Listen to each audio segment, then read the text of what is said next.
That's exactly right. Turns out shutdowns are different the second time around when it comes to Donald Trump. Take a look here. You know, we speak about Donald Trump shutdowns, net approval rating. We're talking 20 days into it. In 2018/2019, Donald Trump's net approval rating was already falling. The shutdown was eating into his popular support. It was down 3 points already at this particular point and would fall considerably more. It was very much on the decline. You come over to this side of the screen. This shutdown hasn't eaten into Donald Trump's support at all. His net approval rating is actually up a point in terms of his popular support. So the bottom line is this. The first shutdown during Trump's first term, 2018-2019, was hurting Donald Trump. This one is not hurting him at all. There's no real reason Donald Trump might say, at least when it comes to popular support, I want to get out of this shutdown. What about the question of blame? Yeah, okay. What about the question of blame? Okay, you see here, you see Donald Trump's net approval rating was down 2018 to 2019. You talk about 2025 as net approval rating is up. It comes down to the blame game, a game I loved to play when I was younger. Blame Trump for the shutdown a great deal. In 2018/2019, 61%, more than 3 in 5 Americans blame Trump a great deal for that particular shutdown. You come over to this side of the screen, look at this. It's a different world. It's a different world. 48% of Americans blame Trump a great deal for this particular shutdown. So it's more than 3 in 5 back in 2018/2019. It's less than half, a drop of 13 points. Again,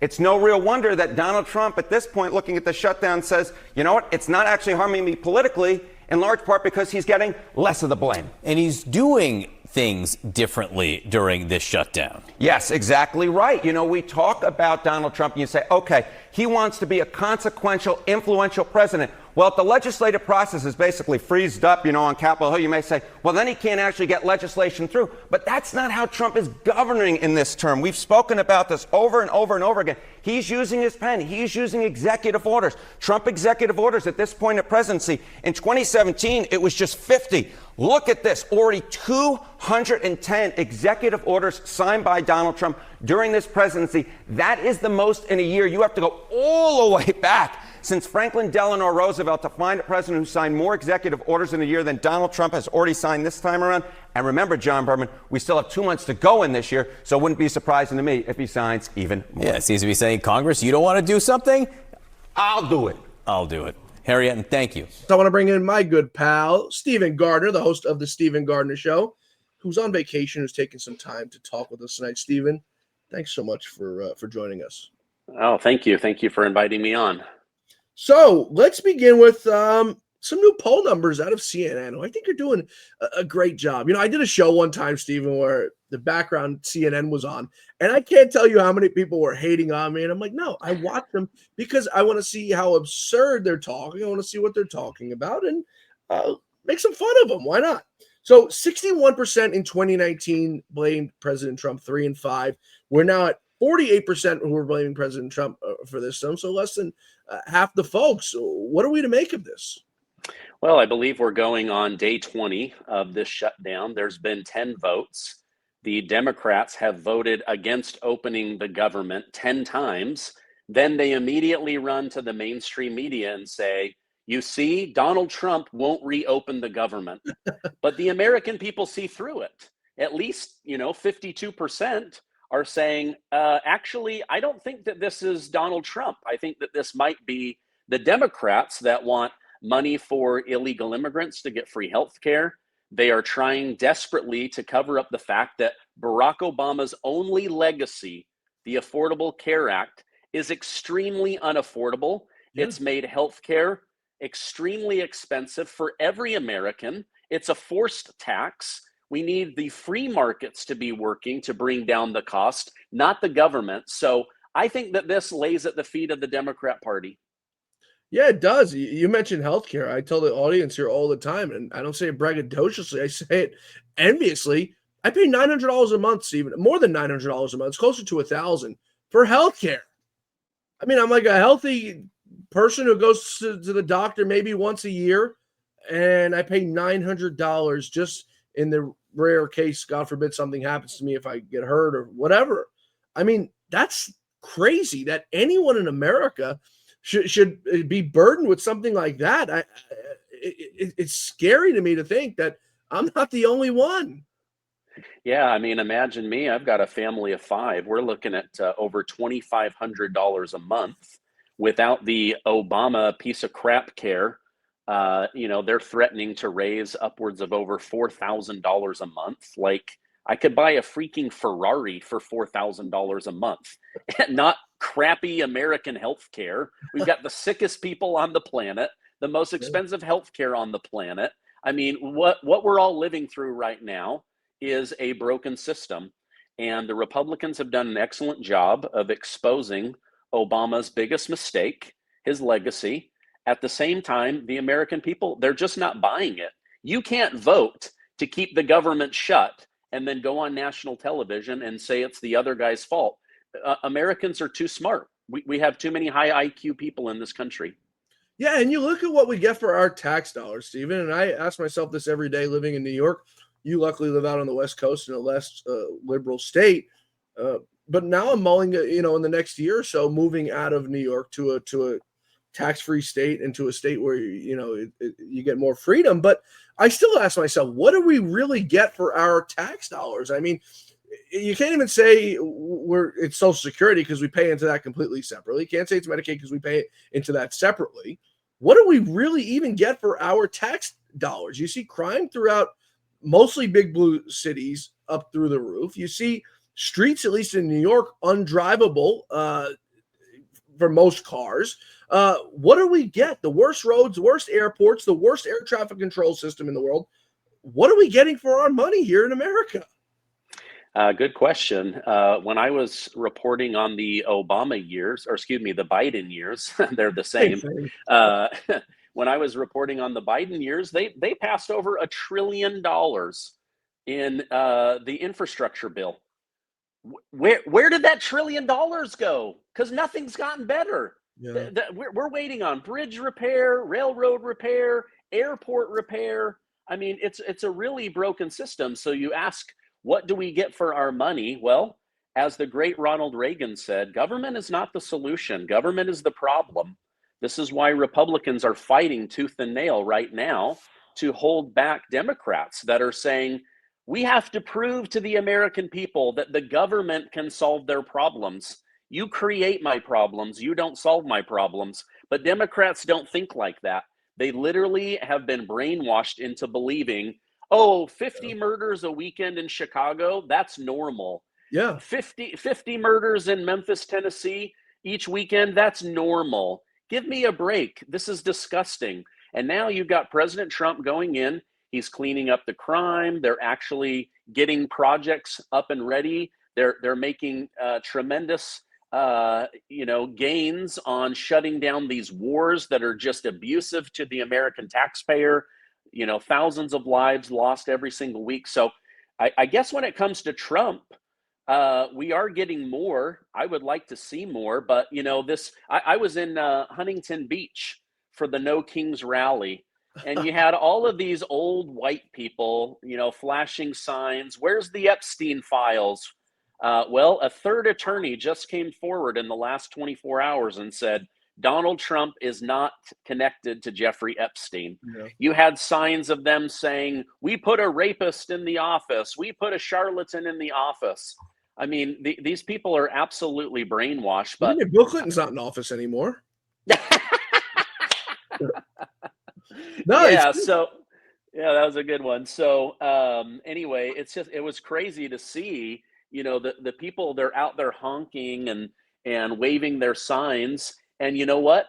Thank goodness, because we don't have a king today. Yeah. Because of Democrats, we don't have a king. But because of Republicans, we do have a really great president. So they exercised their First Amendment right, saying that's democracy. And we exercised our right to vote, and that is democracy. So there you have it. Let's take a quick break. I want to talk more about this No Kings rally because it's totally absurd. The people that go to it, I don't know if you heard my monologue, but the people that go to it, I just class act people. We're going to talk about that and so much more on the other side of this quick break with Stephen Gardner, folks. If you don't follow him on YouTube, if you don't follow him on social media, please be sure to follow him. Stephen Gardner 1 on YouTube. Does a terrific show each and every day. Has a massive audience on YouTube, a terrific audience. I'm on his show quite often. Please be sure to follow him there, folks. We're going to take a quick break. We're going to get to so much more on the other side. Please stay with us. Did you know a dangerous amount of microplastics are now being found in our water, food, bloodstream, even our brains? These tiny plastic particles, often invisible to the naked eye, carry toxic chemicals like BPA that disrupt hormones, damage DNA, and inflame our organs. They affect everything from metabolism to fertility, and have even been linked to cancer, neurological disorders, autoimmune disease, and developmental issues in children. The worst part, there's no way to avoid exposure. It's everywhere. But there is a way to fight back, and it starts in your gut. Your gut is your first line of defense. A healthy microbiome can bind to and break down microplastic toxins before they poison your cells. But if your own gut is compromised, those toxins sneak right through, wreaking havoc on your immune system, energy levels, digestion, skin, even your brain. That's why we're healing our guts through kimchi. Now, kimchi restores the gut flora in your gut. Because in a world full of plastic, your gut needs to be bulletproof. Today, you can get an exclusive offer by clicking on the link below, or you can use code Gardner to get 25% off your order. For an even better deal, call my friends at Brightcore right now to get up to 50% off your order and free shipping. This stuff is great. It's been awesome for my gut, my bowels, my digestion, bowel movements. It's been awesome. And why save 25% when you can save up to 50% and get free shipping? Again, give them a call at 888-908-4425. Stephen, I want to roll in a clip I rolled up in the monologue for anyone who's just tuning in or tuning in late about some of these people and what's on their mind, the hate, the anger, the venom that's in their bloods. Take a listen to this one fella and who he wants dead. Who are you going to kill? Nazis. Who do you define as a Nazi? What do you mean? It's pretty. In this context, who's a Nazi? Stephen Miller's a Nazi. So you're going to kill Stephen Miller? If I had the chance, yeah, I would. I don't know if that's something I'd say on camera, bro.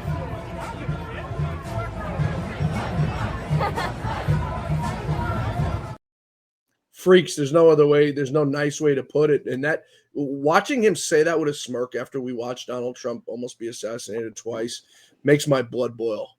Then I want to wring that guy by his neck. And I'm, of course, saying it metaphorically, but it boils my blood that these people put so much hate and anger into this air, and people listen to them. People act on it. We've seen it now multiple times. We watched what happened to Charlie Kirk a month ago. Yeah, it's disgusting to me. I saw another guy who was telling people it's time to start shooting ICE agents. It's time to start hurting these people. It's time to start doxing and exposing these people. I mean, right now you have gangs in Chicago and the Mexican and Venezuelan cartels. They're literally putting bounties on people's heads. $10,000 to kill somebody, $50,000 to kidnap. I mean, it's absolutely disgusting. The vile vitriol, the rhetoric that comes out of this party. And yet, wasn't it just a few years ago that they were literally labeling themselves the party of kindness? So what happened to that party? When Charlie Kirk died, you didn't see 140 cities burned. You didn't see mass rioting. We said, okay, can we trust the FBI? We need to get to the bottom of this so that we can bring justice and understand what happened. But then, what does President Trump do? He's not a king. He just goes right back to work. And think about this, John. It was the Democrats who say we can't have a king. But then under COVID, they tried to force vaccinations into our arms. They literally ran on raising our taxes. They literally ran on, we're the party that freed slavery, even though it was the Republicans. And what did they do? They brought in 20 million illegal immigrants of cheap labor and to replace their old voting base because they know that they're about to lose power. So if you ask me which party is behaving like a monarchy, it's actually the Democrat Party. Yeah, you made a really good point that them importing these illegal aliens who is there form of new slaves. I mean, the working conditions they put them in, these people aren't living normal lives. These people are coming here from other countries illegally. They're living, some of them 10 to 15 people per apartment, just terrible living conditions, but they don't care because they want to figure out a way to let them vote. They want to figure out a way so that these people could assimilate into society and camouflage in so that the Democrats never lose again. Now, I'm convinced, even if Donald Trump lost this last election in 2024, that's the end of America, because the Democrats would have pushed through their no voter ID. They would have pushed through giving licenses to everybody, and everyone would have got to vote. Now you say, oh, well, maybe they would have won after that. No, because that's it. They would have flooded the system that it would never, ever possibly, not that I'm saying it's fair right now, because there's still a lot of big problems, but they would have flooded the systems even where it would have been irreplaceable. I mean, it's like dropping a mouse in the street in New York City and then the chance of you finding that mouse ever again. It's like, no, you let 30 million in to just go into society. How do you figure out who's here illegally? Yeah, I mean, maybe you can correct me if I'm wrong, but from what I remember about, just over a year ago, President Trump won. Every single part of the United States shifted more red. And Kamala Harris lost areas that Joe Biden magically won by huge numbers, even though Trump won the election before. The only area that she maintained ground, John, was in the areas where there's no voter ID. And that's exactly what they were going to do. They were going to roll out no voter ID, voter motor. It was, I think, just in the last 72 hours, either Michigan or Minnesota. I apologize, I've been on vacation, but they openly admitted we get them a driver's license, whether they have the right name or not. But then because they have that, they are 100% allowed to vote in our elections if they have an ID. Not if they're a citizen, but if they have an ID. So yeah, you're absolutely right. This was the plan. Elon Musk, it was one of the main reasons that he donated so much money to President Trump. Yeah. He really felt that we would not have a country if he didn't help Donald J. Trump become the 47th president of the United States, because they were flooding all of the swing states so that they would never swing again. They were trying to strengthen blue cities so that they would never lose again. But the reality is we saw a red shift like we've never seen before. You are right. I think 99% correct with your assessment of every county. I think it was like 2 or 3 counties somewhere in like Western Colorado, probably a really, really, really rich area where like they don't see anybody because there's like 10 people in the town, about everybody moving to the right. I mean, you look at Los Angeles, the swings in California, we saw a swing of 1 million votes, or it's really 2 million, a million towards the Republican. So 1 million lost on the Dem side and 1 million gained. So a net of 2 million. You saw what happened in New York. But there's still some people, and it doesn't make sense to me right here in New York. Zohan Mamdani is about to become the next mayor of New York City. And I keep saying this because I say if it happens in New York, it could happen anywhere. I mean, New York is like the capital, of course, the metaphorical capital of America. You know, anyone who comes to America, they want to go see New York City. And I'm not saying it's a good thing because it's a dump at this point right now. And I'm stuck living here. But Zohan Mamdani is about to become the first openly socialist Marxist mayor of New York City ever. And he wants prostitution in New York. He wants to get rid of the cops. I mean, this sets a dangerous precedent that the people voted for this guy in a primary, and now the rest of the world is trying to get everyone else to beat him. I say, let the chips fall where they may. This man won fair and square. Yeah. When I was first getting my business up and running, I read a book called Predictably Irrational, where it looks at human behavior. And there's an entire chapter called Never Underestimate the Power of Free. So free healthcare, free buses, free childcare, right? He's literally using free to rope them in. Well, you and I both know as business owners, nothing is free. Somebody has to pay. And socialism only works until you run out of somebody else's money. So they're going to chase the taxpayers away. It's going to be even more rundown. It's going to move from New York City to Gotham City with crime. You just can't function giving everything away for free. That is not how a capitalist society works. Somebody has to make the money, and you have to charge. But I guess Mandami, he's just going to go after white neighborhoods and tax white people more because that's how he's going to pay for all the illegals that he wants to come in there. So I think New York is in trouble. But you know what? They're going to have to deal with that if that's who they end up voting into office. I mean, sometimes you can only learn a lesson after the pain of that lesson. Yeah, it's going to be a 4-year lesson for these people. And I keep telling everybody, the writing's there. It's on the wall. There's nothing you could do at this point. It's a day late, dollar short. Should have thought about this when this man was running and everyone took him as a joke. You tell somebody something's free, and there's enough dumb people out there who are going to, fall for the trick until they realize that somebody else, like you said, is paying for it. But now it's the writing's there. Like I said, this man's going to be the next mayor of New York City. There's really no stopping him. And I'm not sure really even why you would. You're going to go out there and vote for Andrew Cuomo, who killed elderly people, who with his draconian lockdowns, he's no conservative Democrat. He's just as liberal and Marxist as Mamdani is. So, I mean, what are we doing out here? We're going to go lobby for him? Yeah, and then you've got Silwa, who doesn't have a chance of winning, but bless his heart, he's been running in that red beret for many, many times, and he's a smart guy. But unfortunately, it's the ideology and the thinking of New York. They don't know any different. It's like people that move out of Hollywood and they see how the rest of America lives, and they go, "Oh, not everyone has to be gay. Not everyone has to be trans." The rest of the country is living a pretty normal life. So I've never been to New York. I don't pretend to know what it's like to be a New Yorker, but I've lived in many parts of the world, and there's a lot of common sense thinking, but I don't see that in New York City.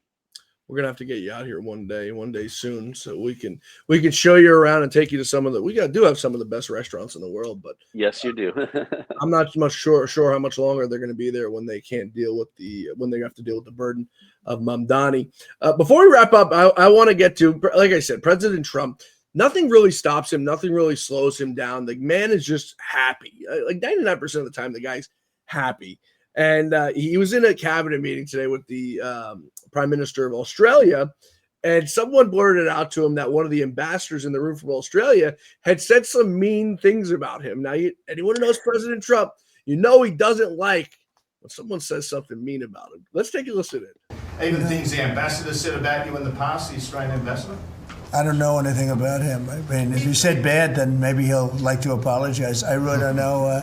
Did an ambassador say something bad about him? Don't tell me. I don't. Where is he? Is he still working for you? Yeah. You said bad? Before I took this position, Mr. President. I don't like you either. I don't, and I probably never will. Go ahead. How can you not love that guy? Oh my gosh, he's so funny. He's like, listen, I don't want to know. What was it? Actually, don't point him out. Where is he in the room, right? He is. I mean, if he wasn't a real estate mogul that loved golf, he would have certainly made a very good comedian. He's got great timing. And he's just doing a heck of a job. You said earlier in the hour, it's got to be very frustrating for him to be called a king, because he's not a king. He's literally a billionaire. He's richer than most kings were in the past. And yet he's given all of that up in order to serve the American people. He's become the servant of the American people, and he's trying very hard.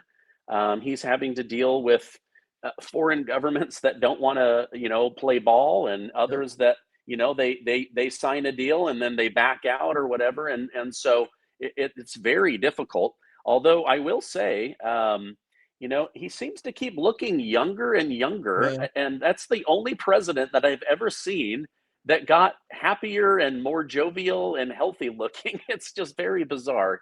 Yeah. I also don't know a king that's ever been treated the way he's treated. Usually with kings, when you do the things they've done to President Trump, those people would have been killed. At least in the olden days, they would have been, publicly shamed in the public square. So I'm not entirely sure where these people are getting it from. You'd mentioned earlier on in the show the 10 times the Democrats blocked the government shutdown. Well, I've got some news for everybody. Just moments ago, Senate Democrats, emboldened by weekend rallies, blocked the GOP's plan from Fox News to end the shutdown for the 11th time. Senate Democrats, fresh off a weekend of anti-Trump rallies, again blocked the Republicans' plan to reopen the government for the 11th time as the shutdown nears its 4th week. Stephen, I don't get it. I mean, what goes through these people's minds that they don't realize? Now, I obviously don't want the government shut down. I also don't want CR after CR. So I'm somewhere in between, in the middle, that the Republicans have to get spending under control. But this is not a spending fight right now. This is a Democrat fight. At what point, before we wrap up here, do the Democrats look at the poll numbers and say, holy crap, this is really hurting us, and it's going to hurt us in 2026? I hope they don't ever open their eyes and realize, because it'll help the Republicans in 2026, and I think hand it to whoever runs in 2028. But what point do these people say, like, yeah, we're screwed? Yeah, one of the worst things in business is when you get too attached to your own idea. Mm-hmm. And so they are surrounded by yes men that keep telling them this is the fight that the American people want. It's kind of like President Trump said, what are the things that 80% of Americans want and 20% don't want, right? And the Democrats have leaned into the 20% that people don't want. And President Trump has astutely leaned into the 80% that people do want. And so I don't quite understand their thinking. The only way to win as a Democrat is to go further to the left. And so they just continue to lean into the things that the American people don't really care about. We want a safe country. We want the dollar stabilized. We want life to be affordable. We don't want to be entangled in foreign wars. We want to be done with Israel. We want to be done with Ukraine and Russia. We want to, there's a lot of things that, we just want to focus on America, and everybody keeps trying to distract us and take our dollars in some other way. But to answer your question, I don't know, because I don't know how to think like a Democrat. I have tried, and my brain is like, well, I wouldn't do that if I was a Democrat. But they go, you know what? We've got a turd here. Let's double down on this, Yeah, it makes no sense to me. They defy everything that is supposed to be cohesive and do the opposite. I don't know who their political strategists are, but I think they're absolutely brilliant. And I really think that they should keep up the great work they're doing.